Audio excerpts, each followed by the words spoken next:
Whether you're ordering wings for the game, whipping up a 7-layer dip, or ordering pizza, there's something about football that makes you want to eat.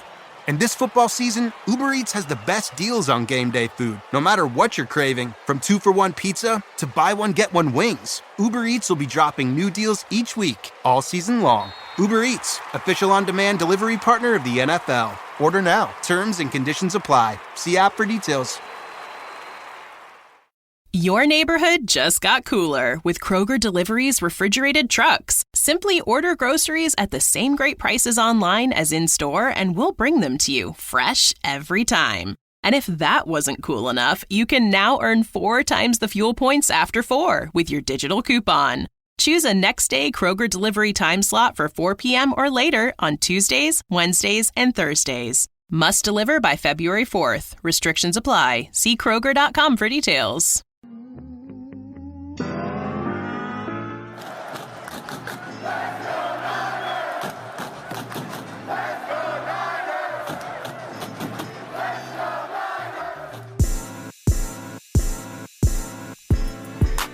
Welcome into 49ers Access. My name is Sterling Bennett. And did the San Francisco 49ers make the right choice by hiring Brant Boyer to be their special teams coordinator?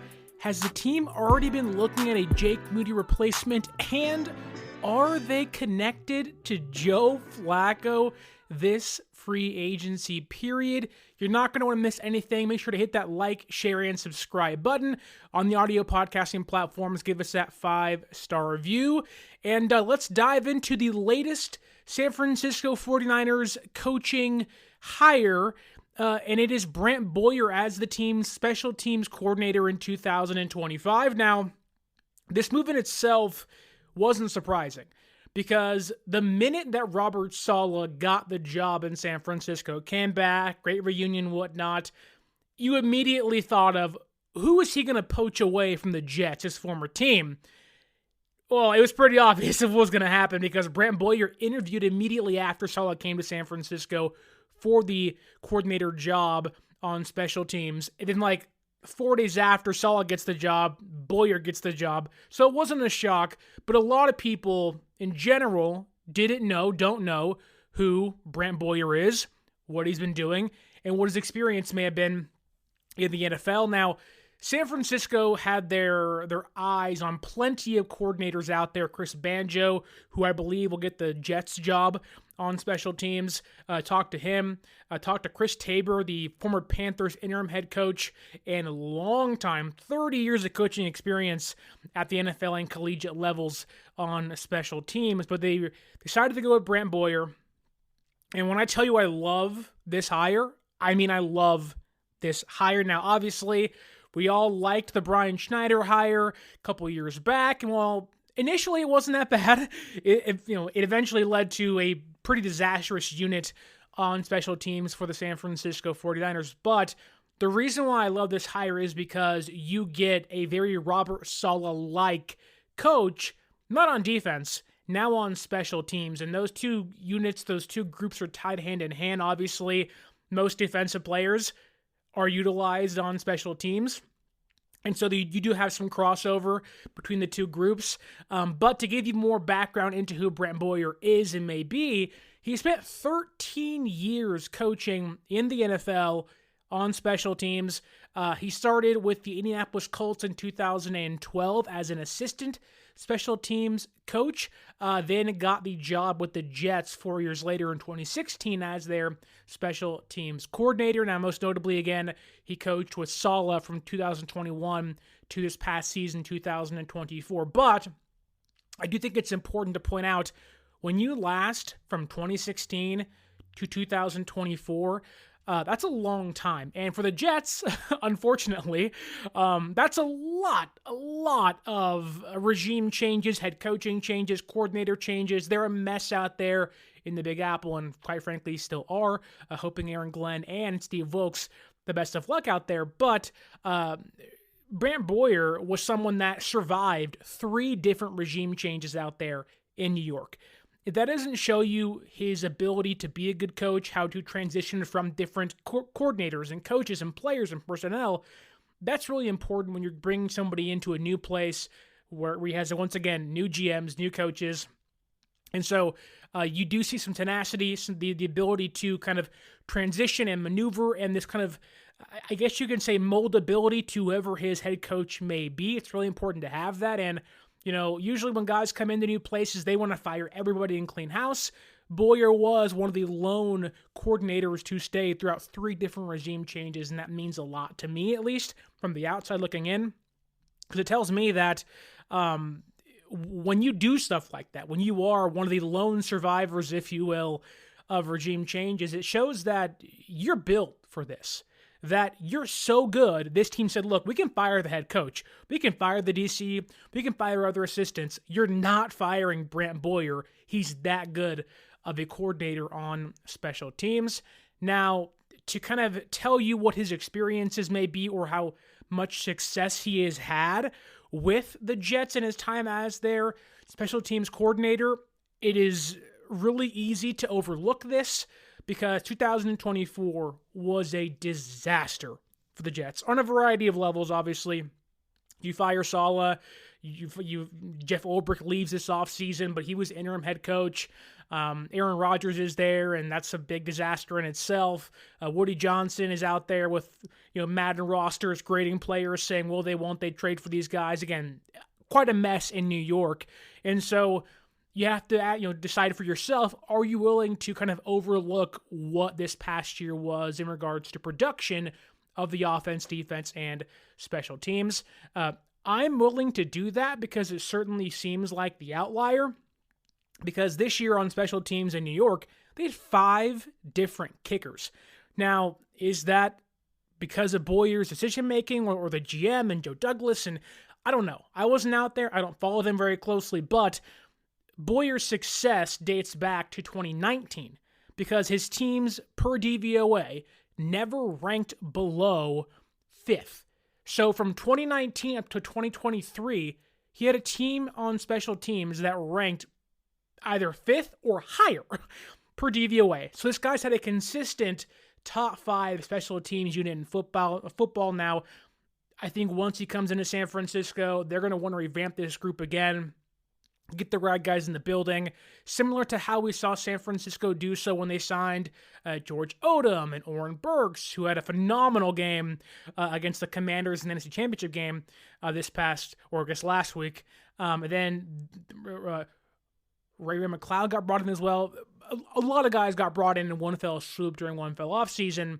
I think we're going to see something similar to that this year. Now, it may not be 3, 4, 5 guys, but I think what they're going to do is try to insulate themselves, give them a higher floor on defense. You may not get a higher ceiling, but a higher floor that will ultimately help on special teams and defense, which both go hand in hand. If you aren't very pro DVOA and you want to use EPA, that's fine. Unfortunately for Boyer, it does kind of, the results of using that statistic definitely vary for Boyer's success. From 2018 to 2019, so a 2-year sample size, Boyer's special teams unit ranked inside the top 10. So very similar to how DVOA ranked him from 2019 until 2023.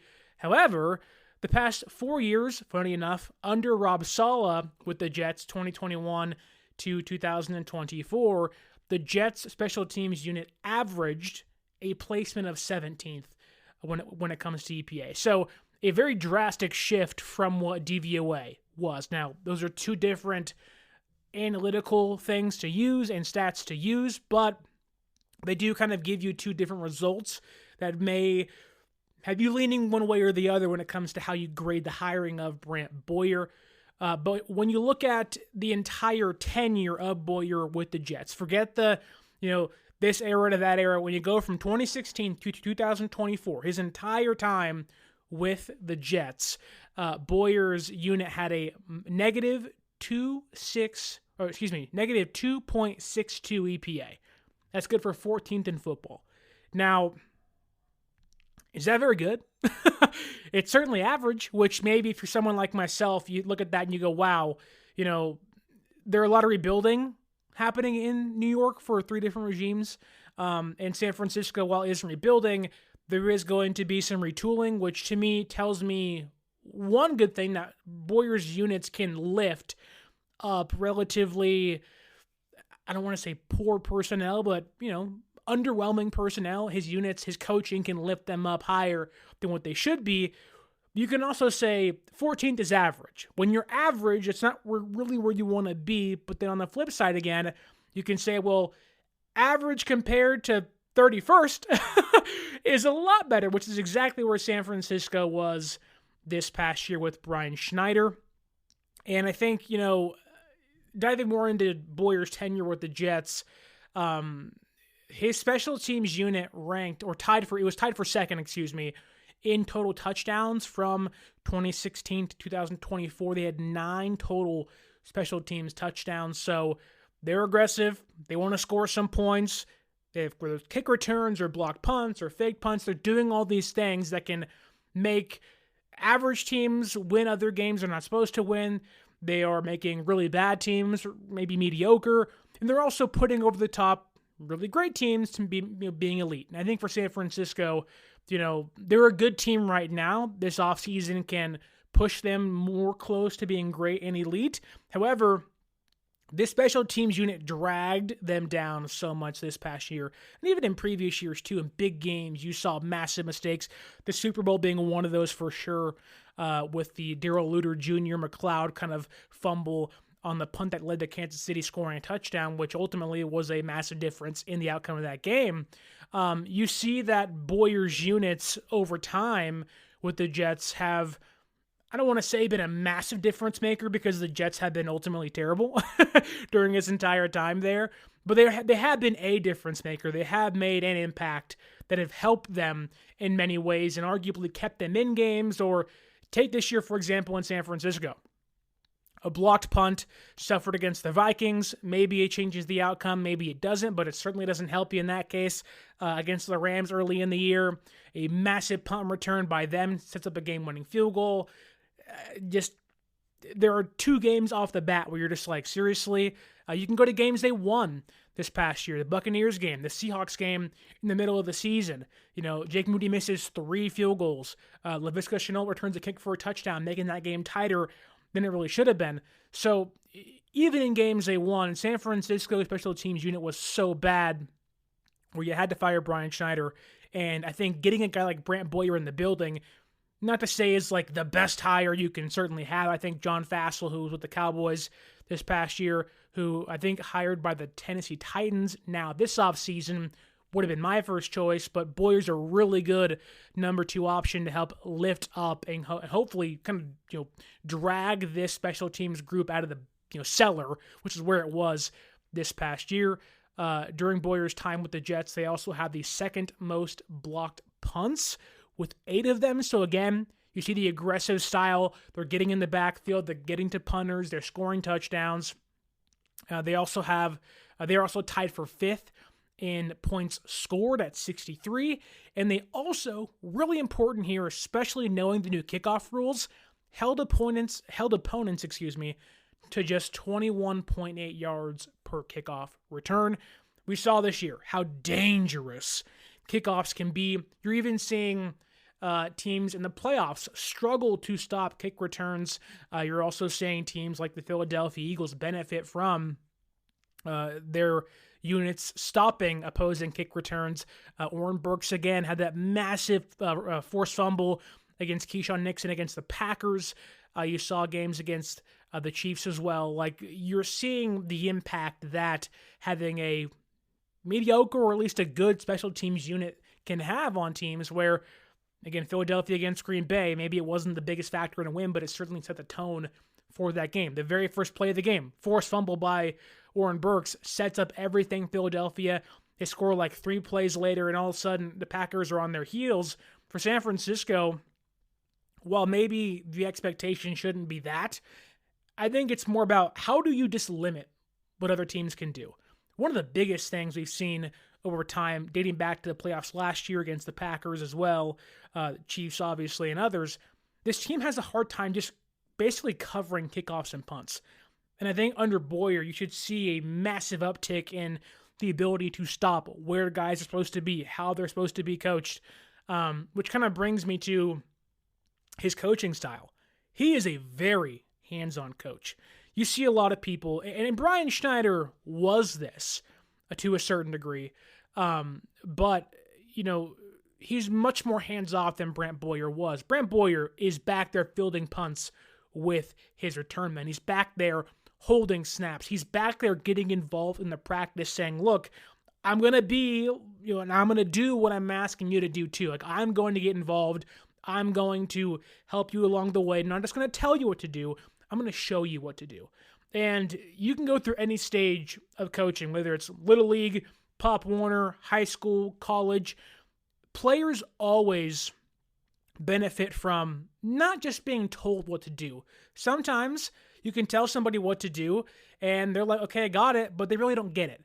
But when you show them what to do, things change. Now, obviously, once you get to the NFL, that diminishes how much it actually impacts and changes things, but I think having a coach similar to Robert Saleh that is involved, will be back there on defense, is yelling, screaming, hyping up his guys, getting involved, it's going to change the energy levels on special teams. I think it'll almost revitalize and kind of, in a way, show and give the unit a feel of importance, where under Kyle Shanahan, while not to say he doesn't value it, not to say they don't practice it a lot, because they do. I've been there. They do kicks multiple times a practice. They do punt returns and kick returns multiple times each practice.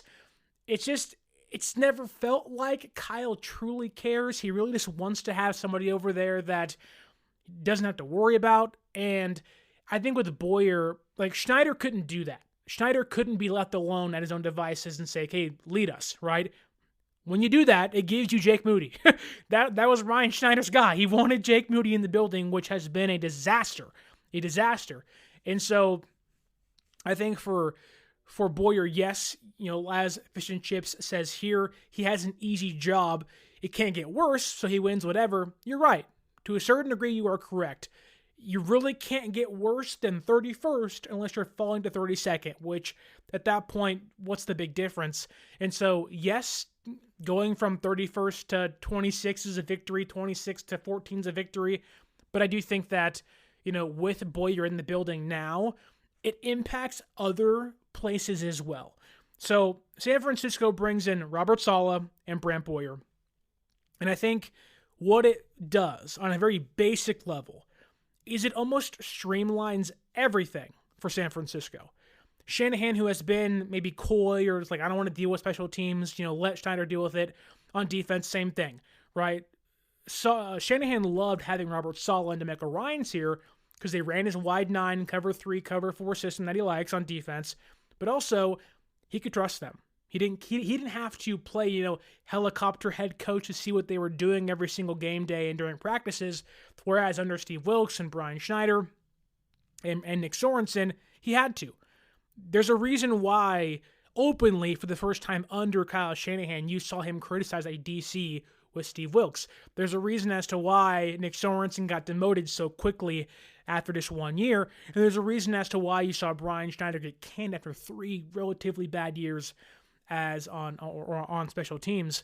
Like, Shanahan, I think, wants to get back to not having to deal with these things, and by doing so, how do you do that, right? You bring in guys that know what they're doing and can be trusted. Robert Saleh, former head coach of the Jets, been here in San Francisco for a handful of years before that. There is chemistry. They know what each other wants, and you can trust Robert Saleh to go out there and win you games on defense.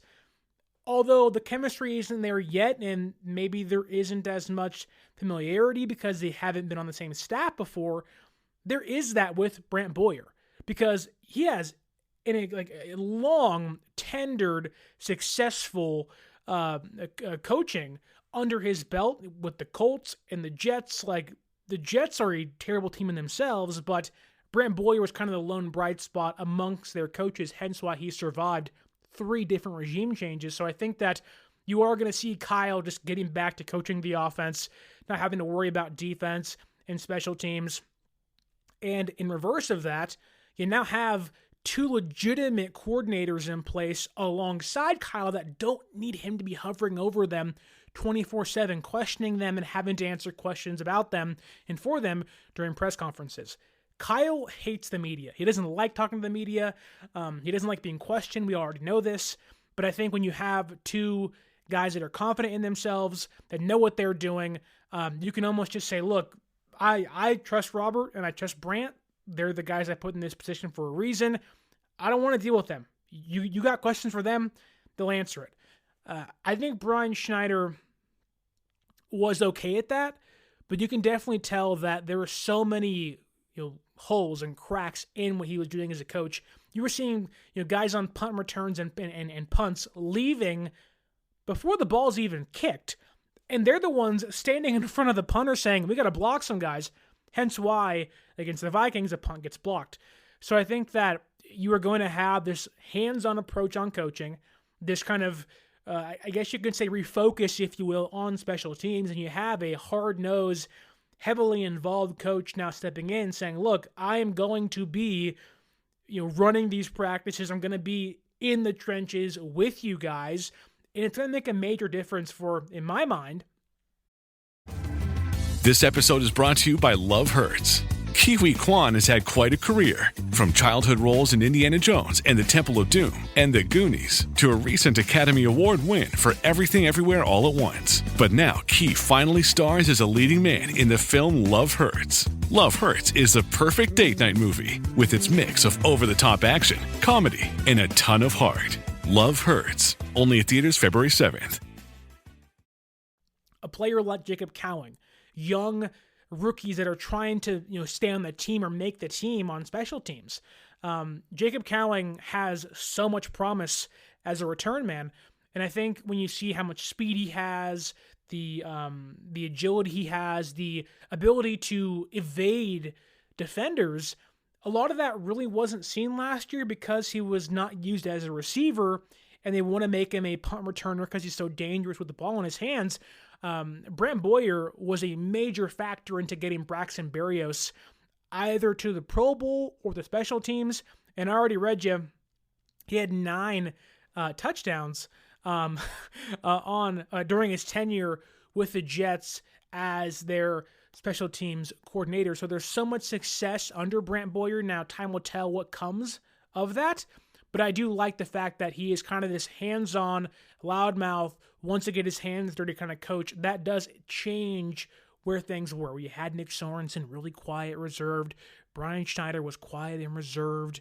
I like that we're seeing this kind of, I don't want to say turning back to the kind of the old school style of coaching. That's not what Shanahan likes. But you are seeing a more aggressive style of coaching on a unit that really desperately needs it. So I like the hire.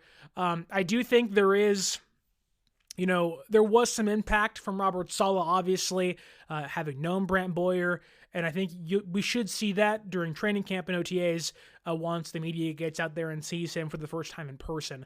But one of the bigger questions I've been kind of having throughout this entire process about Brant Boyer, who was hired, I think on Monday, or maybe it was earlier or late last week, if you will. Can he save Jake Moody? One of the biggest factors of special teams is making extra points and, field goals. Duh. And there are so many other things as well. Kickoffs were a mess this year, too, for Moody, not being able to get the ball out of bounds. The onside kicks he has. He was just flustered and really bad all year. In fact, one of the worst kickers in football. And when you talk about Jake Moody, obviously third-round pick, the current highest drafted kicker in football right now, the third highest since 2024, had one of the worst field goal percentages in the entire NFL amongst full-time kickers. Can Brant Boyer fix that? Can Brant Boyer get Moody back on track, or really get him on track for the first time in his career? I know Jake gets a lot of crap, and rightfully so. He hasn't been worthy of a third-round pick. He hasn't been a kicker that, deserves that 99th overall pick or 101st overall pick label. That said, there's a reason why Jake Moody was so highly touted. There's a reason why the Patriots were planning on picking him in the 4th round. There's a reason as to why San Francisco, for maybe all the fault they certainly have, there's a reason why they picked Jake Moody. He had a really good collegiate career. He can kick the ball pretty far. He just doesn't have the accuracy. And we do see a lot of young kickers struggle out of the gate and then kind of find themselves later on in their career. And you're hoping that Moody can find it while he's in San Francisco. Now, again, the question is, can that happen? Will that happen? I don't know. I'm just not sure that's the case. Sometimes you just are who you are. Sometimes, you have Robert Aguayos, and sometimes you have Mike Nugents. Very different careers, both highly drafted kickers during their draft classes. So I think that, I think there is some hope for Jake Moody, albeit we did get kind of a hint that San Francisco, I know they talked about bringing in competition, may already be trying to, or I guess, interview replacements for him during the 2025 NFL Draft. But first, I want to let you know, if you want to go to a concert, sporting event, or anything else, use our promo code 49ersaccess, 49ERS, ACCESS at SeatGeek.com, and you can save yourself $20 off your first purchase. I know myself, I'm going to Japan in March for my honeymoon, and we're trying to get tickets for Dodgers Cubs at the Tokyo Dome. It got sold out real quick, but I tell you what, had I bought them, I would have got them on SeatGeek.com. So if you're going to a concert, going to a sporting event, go to SeatGeek.com and use our promo code to save $20 off your first purchase. Also, a big sponsor news here. Goat Fuel is a new sponsor in the left corner on the screen right for you. A big sponsor for the show as well. And I want to ask you, look, we all love Jerry Rice, right? The greatest player of all time. Well, do you want to perform like the GOAT, Jerry Rice? Then you got to get yourself a can of Goat Fuel. Whether you're an athlete or a normal person like myself who likes some junk food, who just wants to get through his 9 to 5 every single day, Goat Fuel can bring the best out of every single one of us. And for those of you who want a healthy coffee alternative, click that link down below and grab yourself a can of Goat Fuel to feel like the greatest of all time. I want to get to some comments here on the YouTube chat. Want to say what's up to Dre Area Sports, Fish and Chips, Niners Throwback, Kawachipto, Benali P. I see all you in here. The great ones also in here. JD Durham's in here. So many of you. Papa J. Here we go. Let's get to some comments here in the YouTube chat. Let's go. See if I can find some of them here. JD Durham says, Jake can't save Mr. Moody. It's going to be an uphill battle. We do know San Francisco plans to bring in some competition. Don't know what that'll be. I know many of you out there don't want them to draft a kicker again. I get it. I would say go for the undrafted guys. Go for a veteran. You don't need to draft one. However, we did get kind of an inkling they're targeting somebody, but I'll get to that in a second. See what else we have here on the YouTube chat. Papa J says here, Sterling, is it really wise to spend a draft pick on a kicker when we can literally find one anywhere around the world? Look, I think if you're drafting in like round 6 and 7, that's fine. I don't think that's a problem. Like San Francisco has 10 draft picks this year. Rounds 1 through 5 really shouldn't be reserved for kickers, albeit San Francisco has unfortunately made a habit of drafting specialists in the 3rd and 4th round under Kyle Shanahan. I think you've seen too many times in the NFL overdrafted kickers come in, some pressure under them, weight of the world on their shoulders, and they struggle, and they don't figure things out. And then you have guys like Brandon Aubrey, who come out of nowhere, Justin Tucker, who you're like, who's this guy? And they become like one of the greatest kickers of all time, and you're like, he was just sitting there on the scrap heap, waiting to get signed and playing soccer in the UFL, whatever it is. So I think for the Niners, I don't think they'll draft a kicker, and they shouldn't. However, I would not be shocked, and I would do this honestly.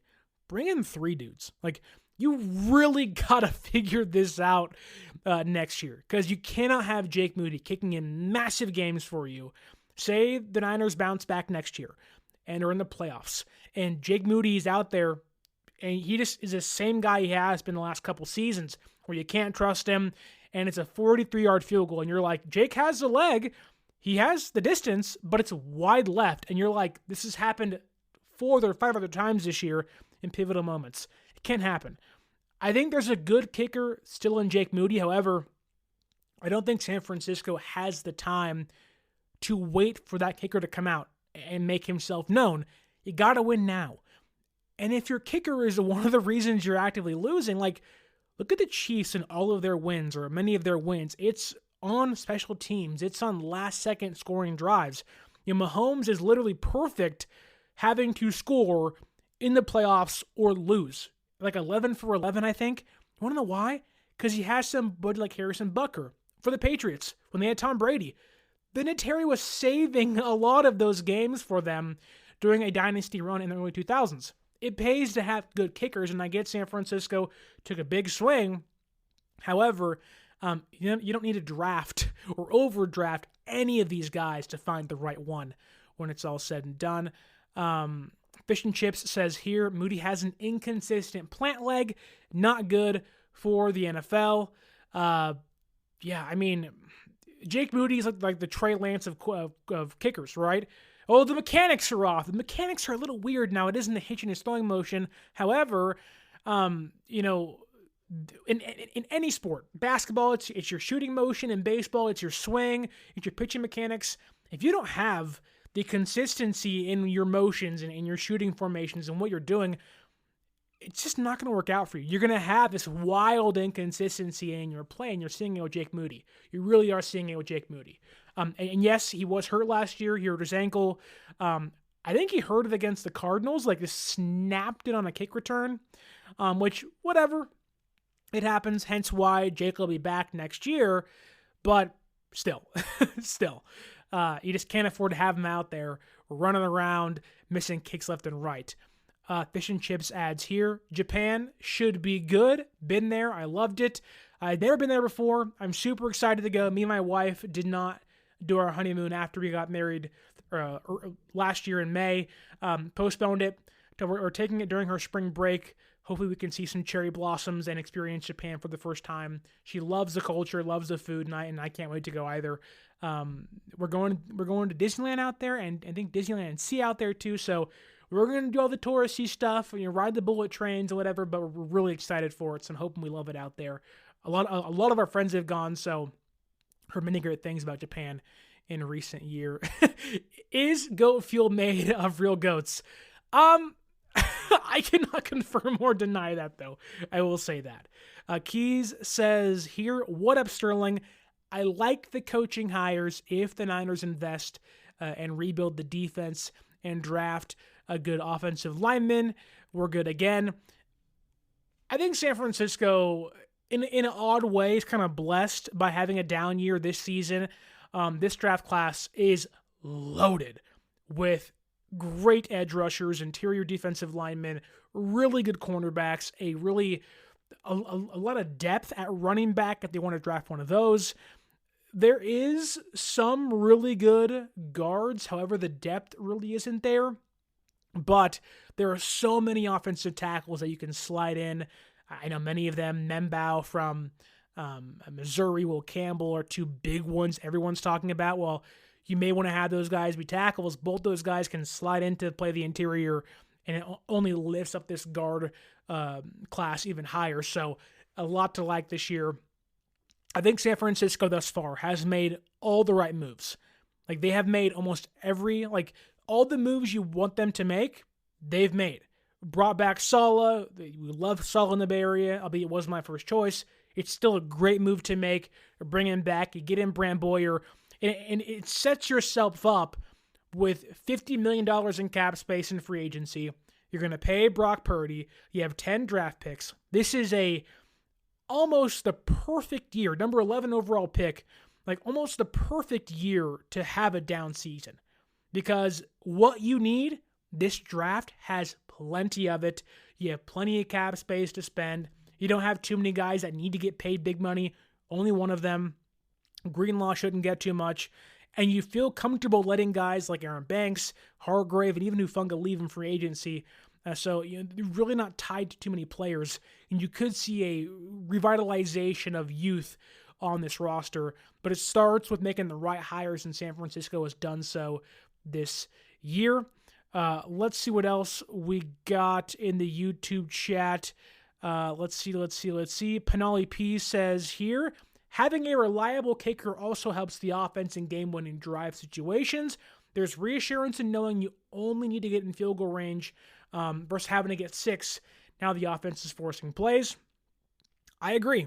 I think San Francisco, knowing that you can try to, like, Robbie Gould was such an underrated, consistent weapon for this team, and I get it. He wasn't here for that long when they were really good. However, he had 2019 against the Saints, gets the game-winning field goal out there in New Orleans against the Packers, gets the game-winning field goal. Like, there's so many, pivotal games they've had during this kind of, I don't want to say dynasty, but during this run they've had of success where the kicker has made the plays. I already talked about the Patriots and Tom Brady and Vinatieri, Mahomes and Butker, Jackson and Flacco and Justin Tucker in Baltimore. Like, all those things matter. And so I think that knowing we only have to get to the 33-yard line, the 40-yard line to win a game, it certainly helps. And it shrinks the field knowing that nowadays you can start at the 30, 35 sometimes. And if you get a great kick return, you're at the 40. You only got to go like 30 yards. And in this offense, getting 30 yards if they're healthy should be very, very easy. So yes, you are completely correct, Benali. But I do want to get back to the topic of Jake Moody because we got some tidbits of information that could hint towards a replacement already being discussed in San Francisco. Now, according to Ryan Fowler of the Draft Network, he's down there at the Senior Bowl and the Shrine Bowl. He's one of these big college collegiate scouts they have for the Draft Network. He says that the San Francisco 49ers have met with Miami kicker, I hope I get this name right. If I don't, I'm sorry, Andres Borregales. I hope that's correct. Please be right. If I don't, I sound really stupid currently. But Andres Borregales, again, surprised me. It's the first player we've heard San Francisco has talked to and met with in person, which usually it's like, oh, an edge rusher, oh, a D tackle, oh, a linebacker. Nope. In this case, a kicker, which it was like, okay. Now, they were one of 10 teams to do so, and there was a big mixed reaction when the news came out. Many people out there were saying, good, finally. And you're right. I probably butchered his name. You're probably right. But a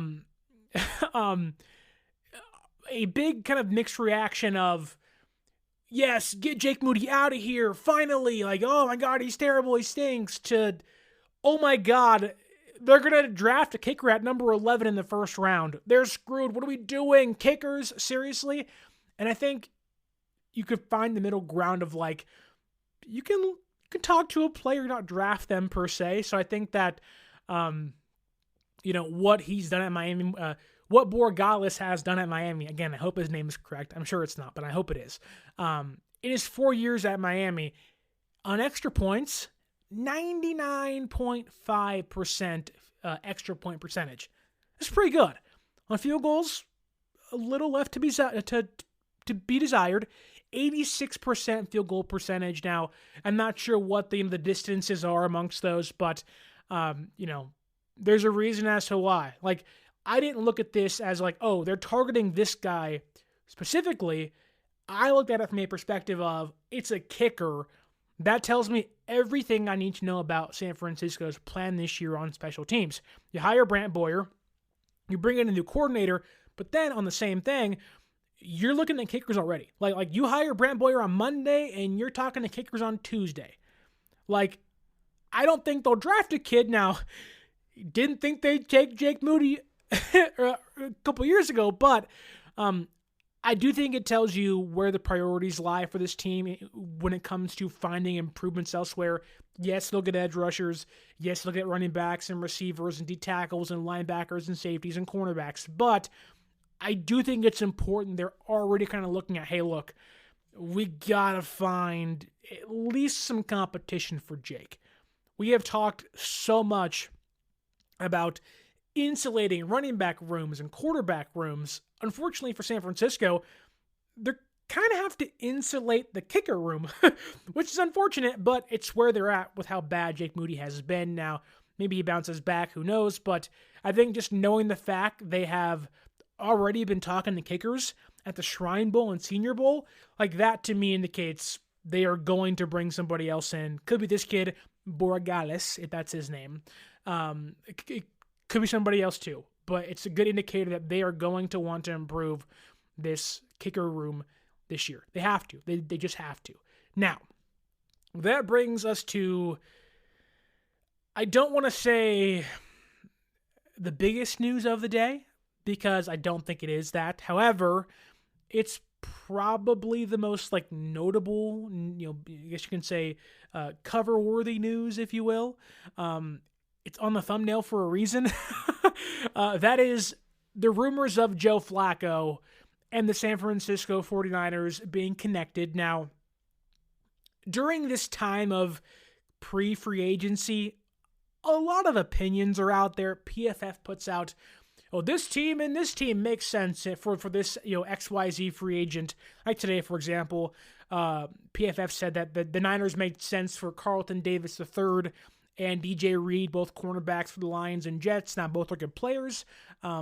Just not sure San Francisco makes sense for either one of them. However, there's always these opinions and, I've heard this and I've heard that, especially when you get thousands of people, hundreds of scouts and reporters in the same room, on the same sideline. People talk plenty of times during this time of the year, during the draft time period. You have, drunk GMs and drunk assistants out there at the bars doing the bar walks, talking to people they're not supposed to be talking to. Rumors slip out and things happen. However,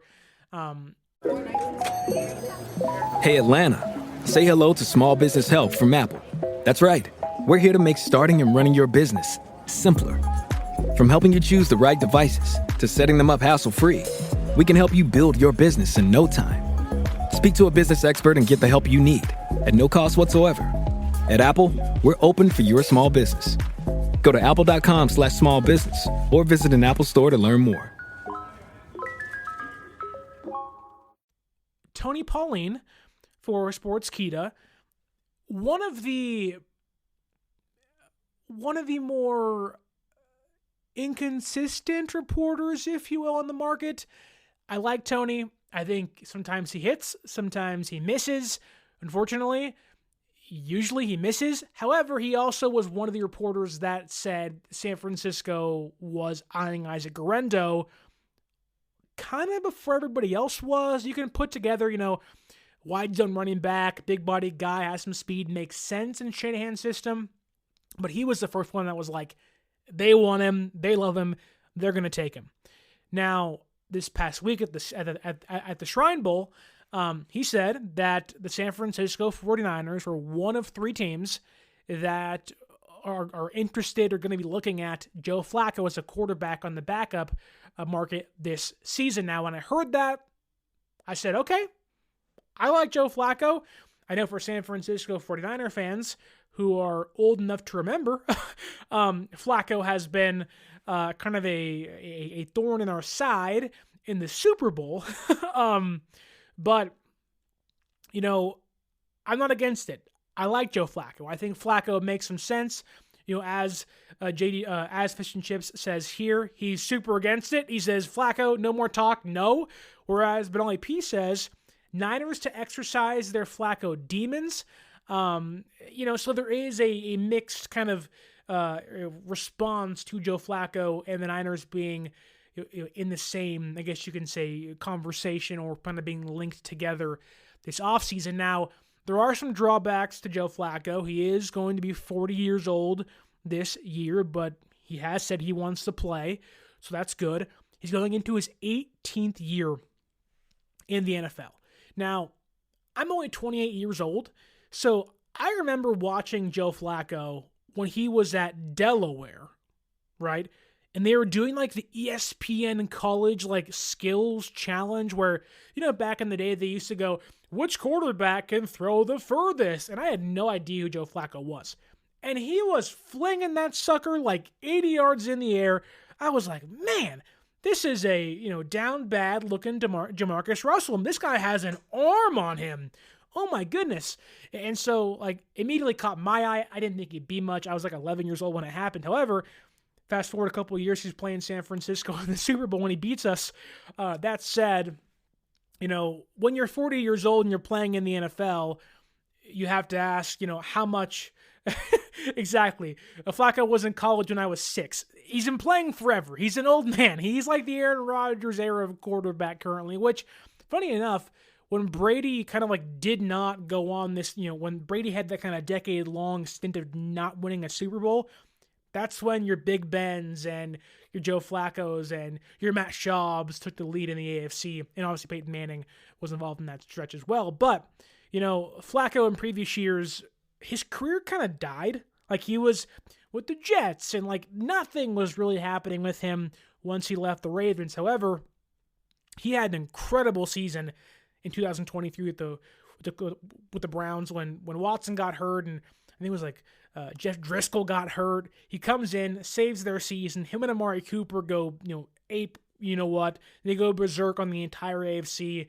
They go to the playoffs. They lose in the first round, which, yeah, the Texans were on fire that year. But then he goes to the Colts this past year and only plays 6 games.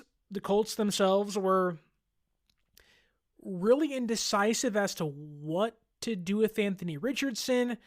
I know he kind of quit on them for a quarter or two. Is weird. Like, it was a weird circumstance for Joe Flacco to be in. However, in 6 games, threw for over 1,700 yards, had 12 touchdowns. They only won 2 of his 6 games that he played, but Joe Flacco really wasn't a major problem in those games. That said, he does have that gunslinger mentality. He wants to throw the football. He wants to drop back and sling that sucker. He is someone that still has the arm that he had when he was 22 coming out of Delaware. Now, he's 40, not the exact same guy, but he does have that mentality still of, look, my arm can win us some football games. And he's right. Joe Flacco can still sling the rock. But then you have to ask yourself this too.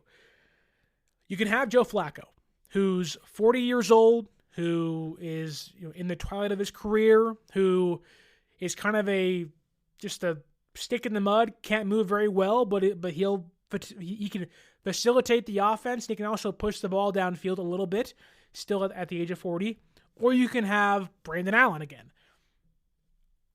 Personally, I would say give me Joe Flacco. I think he can give you a little more than Brandon Allen could, but then there's the Joshua Dobbs conversation to have.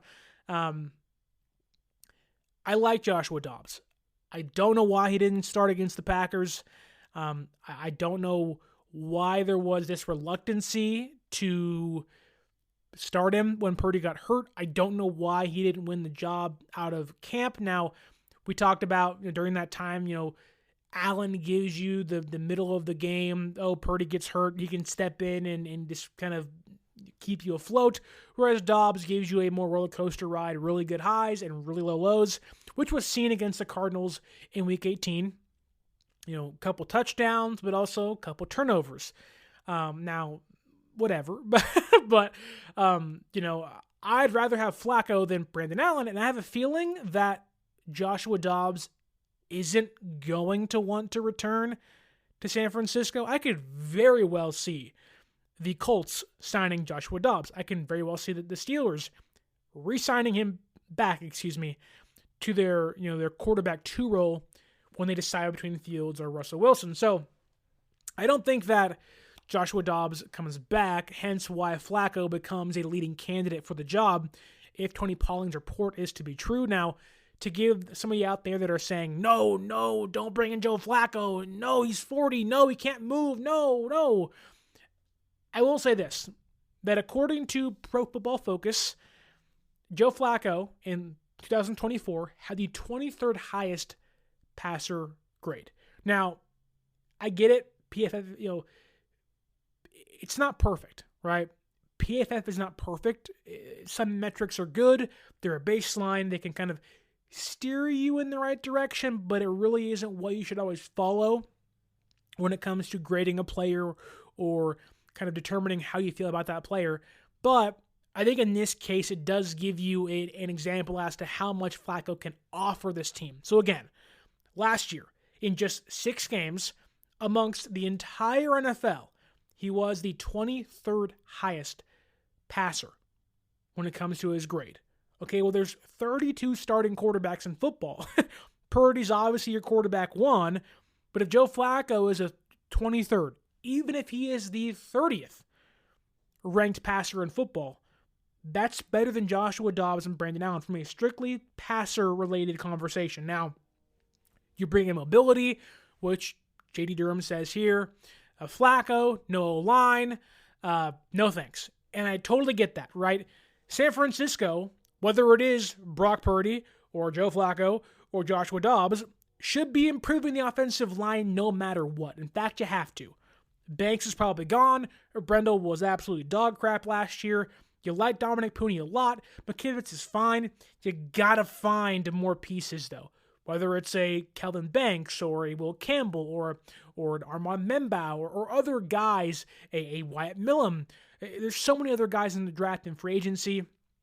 I think it's Drew Dahlman, the center from the Falcons. Like, there are some pieces to point to and look at and say, hey, we can find other areas to improve. And I think once you do that, even with Purdy playing as a starter, if you have Flacco behind the offensive line that's improved, well, then we're having this, okay, this makes more sense. Now, the good thing is, San Francisco has to improve the offensive line no matter what. So I think it doesn't lend to the idea that Flacco shouldn't come because of the offensive line, because San Francisco strictly has to improve it no matter what in 2025. I see your comment, Robbie. I'll get to it in 1 second here on the YouTube chat, but I do want to finish my point here about Joe Flacco. The arm talent is still there. Last year, with the Colts, Joe Flacco had 8 big-time throws. Now, what that means is, and this is PFF's definition, a big-time throw is a pass with excellent ball location and timing, generally thrown down the field further in a tight window. Essentially, it's a ball downfield with good coverage that you fit that sucker into. He had 8 of those. It's a pretty good number for a backup quarterback. When it comes to his average depth of target, it was 9.2. Also really good. All that to say, the arm talent is still there for Joe Flacco. And I think in this offense that once Purdy, if he gets hurt again, fingers crossed he doesn't, it kind of reverts back into this, facilitate, drop back, quick stuff, Debo, McCaffrey, Kittle. Like, you don't have to drop back 7 steps. It's like, boom, 1 read here. Flacco has the arm talent to do that at a really high level still. And because he has that big arm, he can also toss that sucker downfield that doesn't make your offense, it doesn't limit what you can do offensively. Is he fast? No. Is he mobile? Not a chance.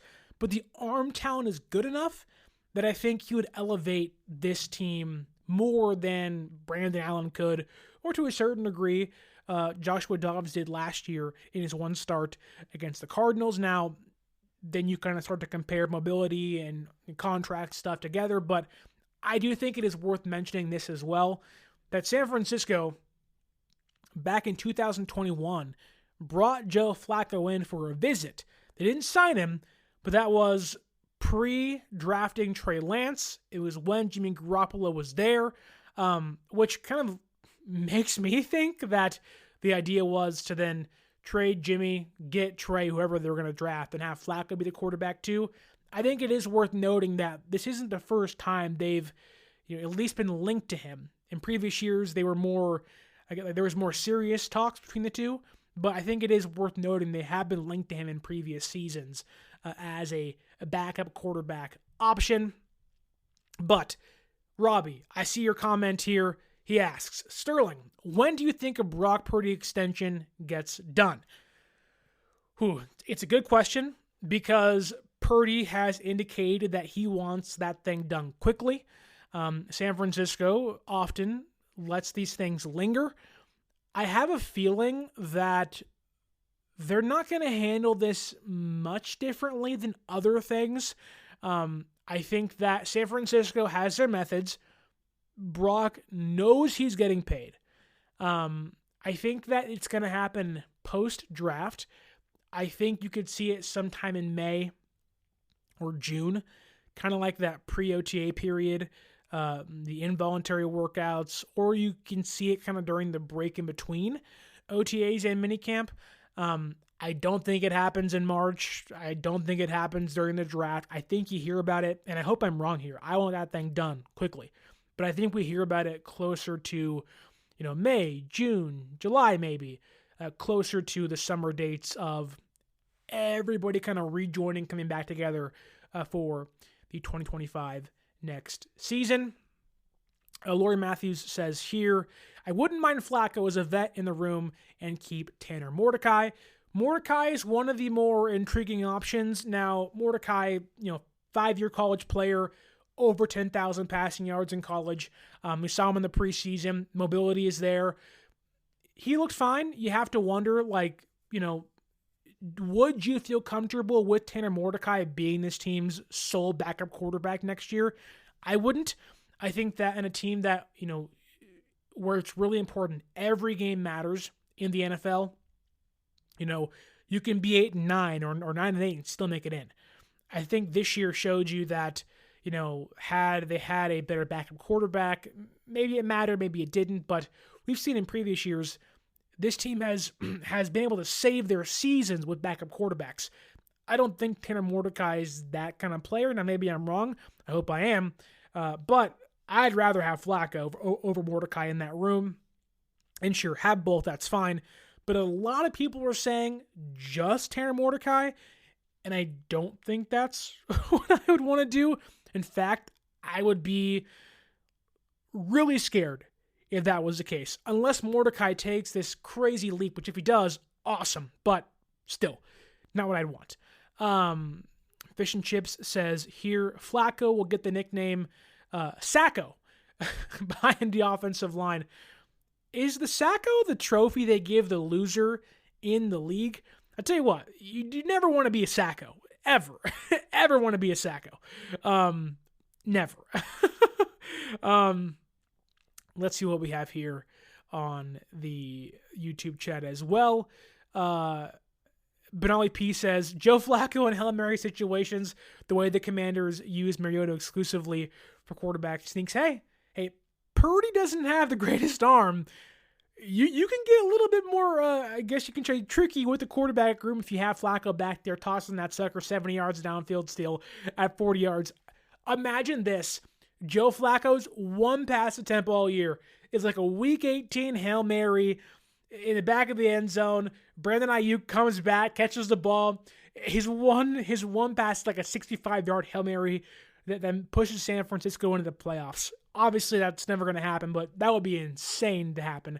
But again, to your point, Benali, having that bigger-bodied, bigger-armed quarterback can help on a team that has had Brandon Allen and Joshua Dobbs be the backup quarterbacks this past year.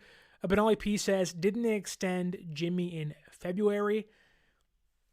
I don't remember off the top of my head, and my phone's in the other room, but it's been a long time.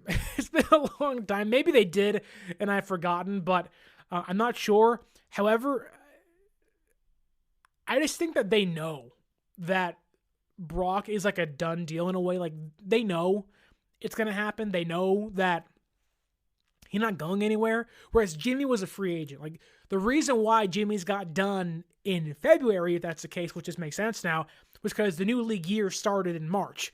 They did not want him hitting the open market. They said, get this thing done, get Jimmy in here now, announce this sucker. So I think that if, which I think is right, if that happened during February, that's why. Whereas Brock, like, he's still under contract with the team and isn't going anywhere. But of everything they've done this offseason, which has been very little thus far, firing Brian Schneider, Nick Sorensen leaves, bringing in Sala, bringing in Brant Boyer, I really, really like what they've done. I don't love it, but I think it's a phenomenal first step. You now have good coaching that can handle themselves, and you're hearing small tidbits of, look, going after a kicker at the Shrine Bowl. Joe Flacco, you never know. I just think the vibes are so much better. To where we ended and where things were during the season, it's like, whew, breath of fresh air. The only thing that can hurt San Francisco, and this is dependent on who you're rooting for in 2 Sundays in the Super Bowl, is either Philadelphia winning or KC winning. And honestly, I can care less. It don't matter to me.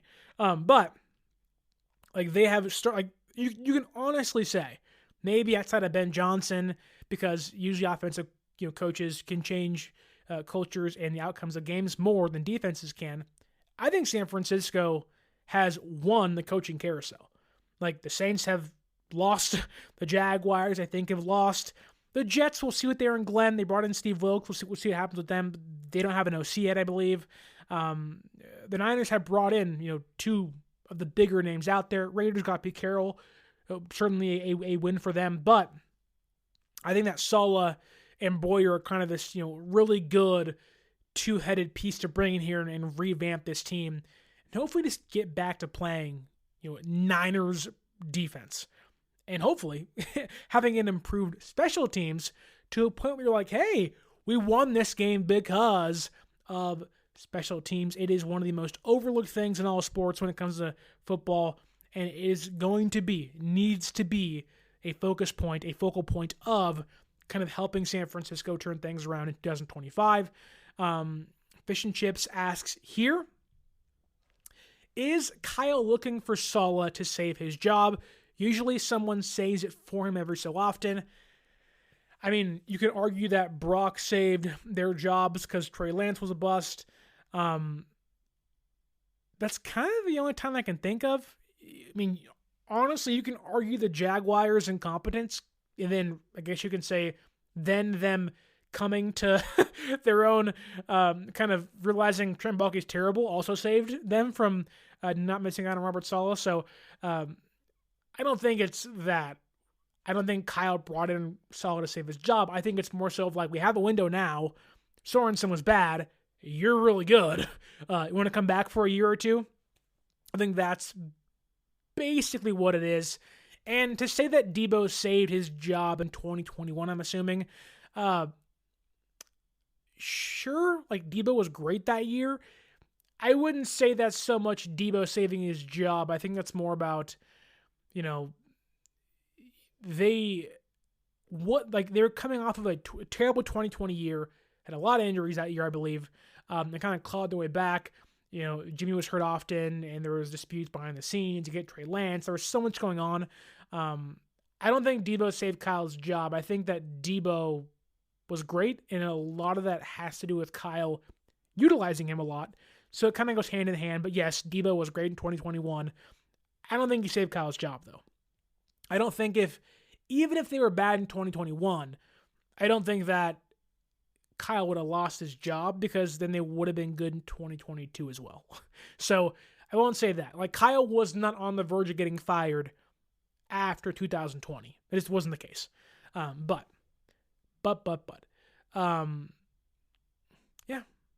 Yeah. Lori Matthews says here, Debo was just the player that carried them that season. You're right. Fish and Chips responds and says, Debo, I've got your back. Many other instances also.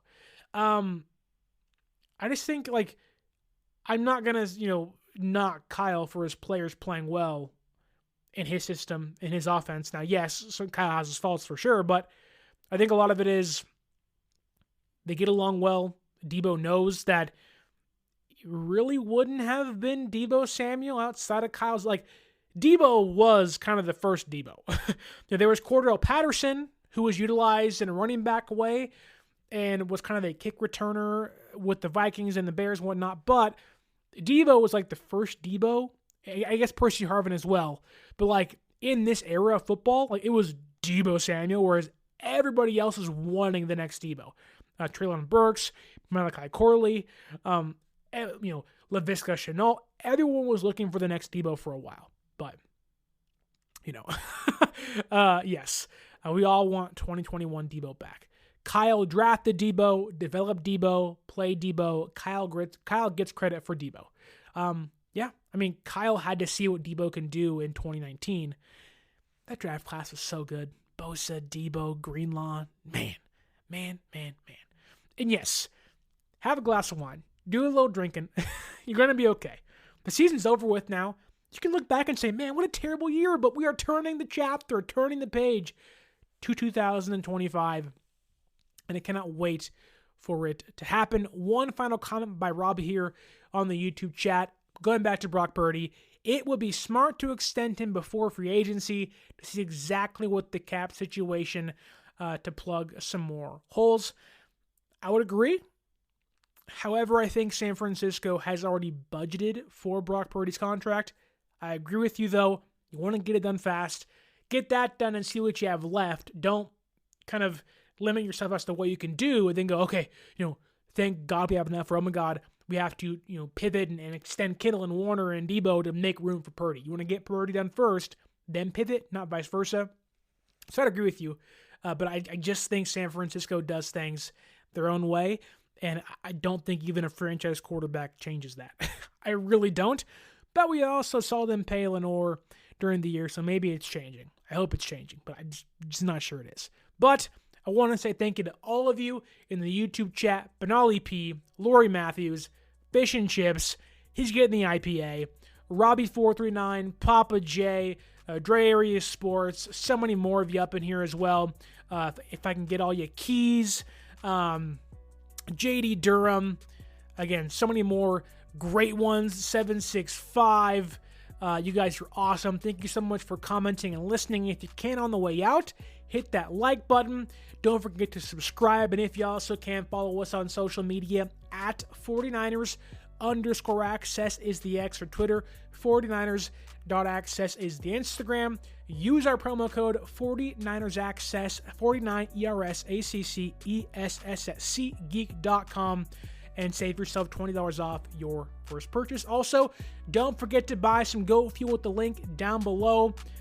You can be like a goat. You can be like Jerry Rice. Support the show and buy some goat fuel in the comments and description down below. Don't forget to like, share, subscribe, leave that 5-star review. My name is Sterling Bennett, and as always, until next time, stay faithful.